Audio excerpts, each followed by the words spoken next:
اس نے الماری کھولی اور وہاں سے ایک جوڑا نکالا اور چینج کرنے کے لیے واش روم میں چلی گئی۔ نور نے اس کے کپڑے اس کی الماری میں پہلے ہی سے سیٹ کر کے رکھ دیے تھے۔ وہ چینج کر کے باہر آئی اور کمر پر دونوں ہاتھ رکھے سوچ رہی تھی کہ کہاں سوئے۔ وہ آج غصے سے گور رہی تھی جو بیڈ پر پھیلا ہوا سو رہا تھا۔ وہ سو نہیں رہا تھا، فی الحال سونے کی اداکاری کر رہا تھا۔ نیند تو اس سے بہت آ رہی تھی، لیکن وہ اس انتظار میں تھا کہ آبی کمرے سے باہر جائے تو وہ لائٹ بجا کر سو جائے۔ میں اپنے پرانے کمرے میں کیوں نہ جاؤں، اگر سو جاؤں؟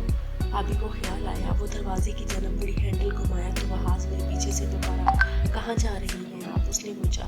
ظاہر سی بات ہے، جب یہاں سونے کے لیے کوئی جگہ نہیں ہے تو کہیں اور ہی جا کے سونا ہے، آبی نے کہا۔ وہ تو مجھے معلوم ہے، لیکن یہ پوچھ رہا ہوں کہ آپ کون سے کمرے میں جا رہی ہیں؟ وہاج نے کہا۔ اپنے پرانے والے کمرے میں۔ وہ بولی، نہیں آپ وہاں نہیں جا سکتی ہیں، وہاج نے کہا۔ وہ لیٹے لیٹے ہی بول رہا تھا اور نیچے فرش پر سو جائے۔ اب آبی کو غصہ آنے لگا۔ میرا مطلب ہے ہم نیچے والے پورشن میں نہیں جا سکتی، وہاں پر جائیں گی تو گھر والوں کو معلوم ہو جائے گا کہ میں نے آپ کو کمرے سے نکال دیا، خاص کر ڈیڈ کو، کیونکہ سب نیچے رہتے ہیں۔ آپ اوپر والے کسی کمرے میں ہی سو جائیں، اس طرح کسی کو پتہ بھی نہیں چلے گا اور میری کلاس بھی نہیں لگے گی ڈیڈ سے۔ وہاج بس یہی خوف تھا کہ شہریار انصاری نے دیکھ لیا تو غصہ کریں گے۔ ابھی دروازے کے ہینڈل کو تھامے تھوڑی دیر اسے دیکھتی رہی۔ وہ اپنی بات مکمل کر کے پھر سے سو چکا تھا۔ ابھی نے دروازہ کھولا تو پیچھے سے اس نے پھر آواز لگائی، لائٹ آف کرتی جائیے گا۔ وہاج نے کہا تو ابھی نے غصے سے اسے دیکھا، پھر لائٹ آف کر کے زور سے دروازہ بند کیا تاکہ پیچھے والے سن لے اور دیکھ بھی لے کہ وہاج نے اسے کمرے سے نکالا ہے۔ اس کی اس حرکت پر وہاج کو سخت غصہ آ گیا۔ وہ اٹھ بیٹھا۔ آبی ساتھ والے کمرے میں ہی جا کر بیڈ پر لیٹ گئی۔ سونے کے لیے اس کی آنکھیں بند ہوتی جا رہی تھی۔ وہاج غصے سے اٹھا اور آبی والے کمرے میں آ گیا۔ یہ کیا حرکت کی ہے تم نے؟ اب وہ اپنے آپ سے تم پر آ گیا تھا۔ آبی ہڑبڑا کر بیٹھ گئی۔ کیا بات ہے، میں نے وہ انجان بنی اتنی زور سے جو تم نے دروازہ بند کیا ہے رات کے 1 بجے، اور پھر بھی پوچھ رہی ہو کہ کیا کیا ہے؟ ڈیڈ کی طبیعت صحیح نہیں ہے، تمہاری اس حرکت سے ان کی نیند ڈسٹرب ہو سکتی تھی۔ میں اور سے وارننگ دے رہا ہوں کہ دوبارہ اس طرح کی تم کوئی حرکت نہیں کرو گی۔ یہ تمہاری پہلی اور آخری غلطی ہونی چاہیے، ورنہ مجھ سے برا کوئی نہیں ہوگا۔ وہاج نے شہادت کی انگلی اس کی طرف کر کے وارننگ دی۔ آبی کا دل کیا اس کا سر پھاڑ دے۔ آج اس کے ہاتھ پاؤں نہیں کانپ رہے تھے وہاج کے سامنے، بلکہ اسے غصہ آئے جا رہا تھا، لیکن وہ خود پر کنٹرول کیے ہوئے تھی۔ اسے نور کی نصیحتیں یاد تھیں۔ وہ کہہ کر کے انہیں واپس اپنے کمرے میں چلا گیا۔ آبی کو رونا آ رہا تھا۔ ذلیل انسان، آبی نے کہا اور پھر سے لیٹ گئی۔ صبح سویرے وہاج نے آ کر اسے جگایا۔ اٹھے، میرے کمرے میں آئے، اس سے پہلے کہ کوئی آپ کو یہاں دیکھ لے اور ڈیڈ تک نہ پہنچ جائے۔ ضرور زمل آئے گی ہمیں ناشتے پر بلانے، اور پھر سے تمہیں آپ پر آ گیا۔ اسے شدید غصہ آتا تھا تو وہ تم کہتا تھا ہر کسی کو۔ آبی ٹس سے مسئلہ ہوئی، سوئی رہی۔ عجیب مصیبت میرے گلے پڑ گئی ہے، وہاج نے کمر پر دونوں ہاتھ رکھتے ہوئے کہا اور اسے گھورے جا رہا تھا۔ یہ لڑکی اسے کہیں سے بھی اپنے سٹینڈرڈ کی نہیں لگ رہی تھی۔ وہ سوچ رہا تھا کہ نہ اس کی پرسنالٹی ہے، نہ اس کی کوئی سوچ ہے، نہ اس کی کوئی اچیومنٹ ہے۔ پڑھائی بھی آدھے میں رہ گئی شادی کی وجہ سے۔ وہ بےحد خوبصورت تھی، لیکن وہاج انسانی خالی خوبصورتیوں سے متاثر ہونے والا شخص نہیں تھا۔ اسے میچور لڑکی اچھی لگتی تھی، جو بے حد ذہین ہو، جن کا معاشرے میں ایک مقام ہو، جن کا سوشل سرکل وسیع ہو، جو بہت کانفیڈنٹ ہو۔ وہ یہ سوچ سوچ کر پریشان تھا کہ وہ اپنے حلقہ احباب میں اس فضول سی لڑکی کو کیسے اپنی بیوی کے طور پر متعارف کروائے گا۔ ایک ہی دن میں اسے اندازہ ہو گیا تھا کہ وہ اس لڑکی کے ساتھ نہیں رہ سکتا، لیکن جب تک شہریار انصاری زندہ ہے وہاں سے چھوڑ بھی نہیں سکتا، اور اپنے آپ کی موت کے بارے میں وہ سوچ بھی نہیں سکتا، چاہے اسے 100 سالہ لڑکی کو جیلنا کیوں نہ پڑے۔ بس اس کی خدا سے یہی دعا تھی کہ اس کے باپ کا سایہ اس کے سر پر سلامت رہے۔ وہ پہلے ہی 6 سال اپنے باپ سے دور رہ کر بہت پچھتا رہا تھا۔ وہ سوچتا تھا کہ ان سالوں میں شہریار انصاری کو اس کی سخت ضرورت تھی، اور وہ انہیں چھوڑ کر چلا گیا تھا۔ اب وہ ہر پل ہر لمحہ اپنے والد کے ساتھ رہنا چاہتا تھا، انہیں ہر طرح سے خوشی اور راضی رکھنا چاہتا تھا، مگر اس کے لیے آبی کے ساتھ زندگی گزارنا بہت مشکل تھا۔ اس بار اس نے اسے بازو سے پکڑ کر جگایا۔ کیا ہوا؟ آبی آنکھیں مسلتے ہوئے معصومیت سے پوچھنے لگی۔ میں کہہ رہا ہوں ابھی بھی ڈیڈ کسی نہ کسی کو بھیجیں گے ہمیں نیچے ناشتے میں بلانے کے لیے، اس سے پہلے آپ میرے کمرے میں آ جائیں۔ وہاج نے اپنے غصے کو ضبط کرتے ہوئے کہا، میں کیا فٹ بال ہوں، کبھی ادھر کبھی ادھر؟ ابھی نے خوابیدہ آنکھوں سے اسے دیکھتے ہوئے کہا۔ وہاج سر پکڑ کر رہ گیا۔ آپ ایسے نہیں اٹھیں گی، کہہ کر وہاج نے اپنے پاؤں میں اٹھایا۔ وہ اس حملے کے لیے بالکل بھی تیار نہیں تھی۔ یہ کیا بدتمیزی ہے، اس نے غصے سے کہا۔ تھوڑی دیر پہلے جو اس کی آنکھیں نہیں کھل رہی تھی، وہاج کی اس حرکت سے اس کے 14 طبق روشن ہو گئے۔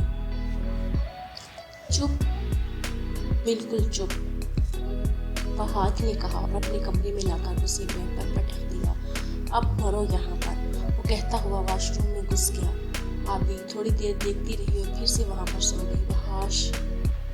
واش روم سے باہر نکلا تو آبی کے خراٹوں کی آواز اسے سنائی دی۔ وہاج نے اس کی طرف دیکھ کر افسوس سے نفی میں سر ہلایا اور نیچے چلا آیا، جہاں پر نور ابھی ناشتہ لگا رہی تھی۔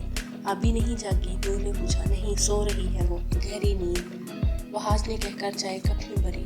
تھوڑی دیر بعد سب ناشتے کی میز پر جمع ہو گئے اور ناشتہ شروع کیا۔ کیسے ہو دلہے میاں، اور دلہن تم کہاں ہیں؟ تحریر انصاری نے آتے ہی اسے کہا اور وہاں پر بیٹھ گئے۔ وہ بہت خوش اور بہت پرجوش نظر آ رہے تھے۔ ماشاءاللہ ڈیڈ، آپ کی طبیعت تو بہتر لگ رہی ہے۔ وہاج نے ان کو یوں خوش دیکھا تو وہ بھی خوش ہو گیا اور کہا، یہ سب اسی وجہ سے ہوا ہے کہ تم نے میری بات مان لی۔ انسان کو خوشی سے زیادہ اور چیز سے صحت یاب نہیں کر سکتی، یہ میرا تجربہ ہے۔ شہریار انصاری بولنے اور چائے پینے لگے، واقعی بہت خوش نظر آ رہے تھے۔ یہ تو بہت اچھی بات ہے ڈیڈ، میں نے آپ کی خوشی کے لیے ہی کیا۔ آپ کی خوشی، آپ کی صحت، آپ کی زندگی سے زیادہ کچھ بھی اہم نہیں میرے لیے، وہاج بولا۔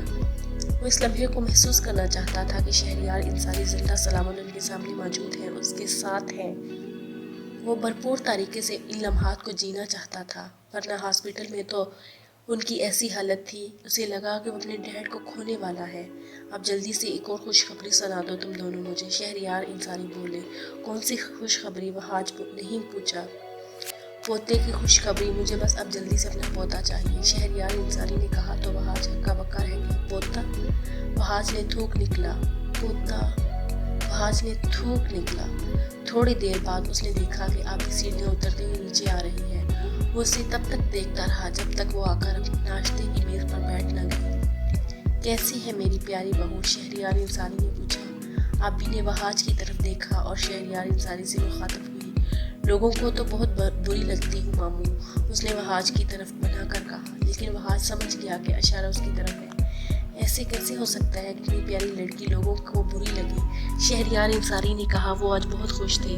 ماموں، ماشاء اللہ سے آپ کی طبیعت تو بہتر لگ رہی ہے، آبی نے کہا۔ تم دونوں کی شادی کی خوشی، میری طبیعت خود بخود ہی ٹھیک ہو گئی، انہوں نے پرجوش ہو کر کہا۔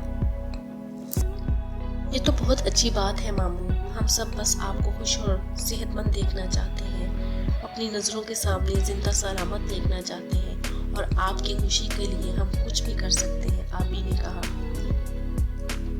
وہاج، تم دوسری لڑکیوں کے چکر میں تھے، اس لیے میں نے آبی کا انتخاب کیا، کیونکہ یہ مجھ سے بہت محبت کرتی ہے۔ کوئی اور لڑکی آتی تو مجھ سے اس طرح سے محبت نہیں کر سکتی تھی۔ یہ میری لمبی زندگی کی دعائیں مانگتی ہے، یہ مجھے زندہ سلامت، خوش اور صحت مند دیکھنا چاہتی ہے۔ تم خود بتاؤ، دوسری لڑکیوں سے اس کا کیا مقابلہ؟ شہریار انصاری نے فاتحانہ انداز میں اپنے بیٹے سے کہا۔ وہاب سوچ میں پڑ گیا۔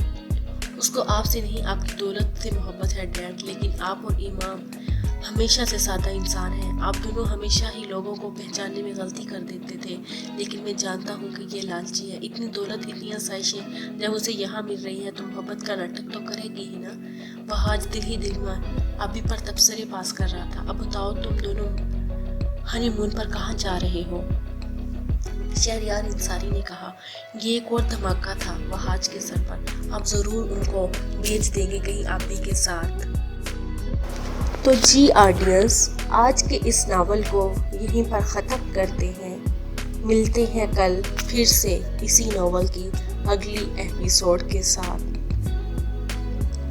اگر میرا یہ ناول پسند آئے تو لائک، شیئر، سبسکرائب اور کمنٹ باکس میں اپنی رائے کا اظہار دینا نہ بھولیے۔ بہت شکریہ۔ اللہ حافظ۔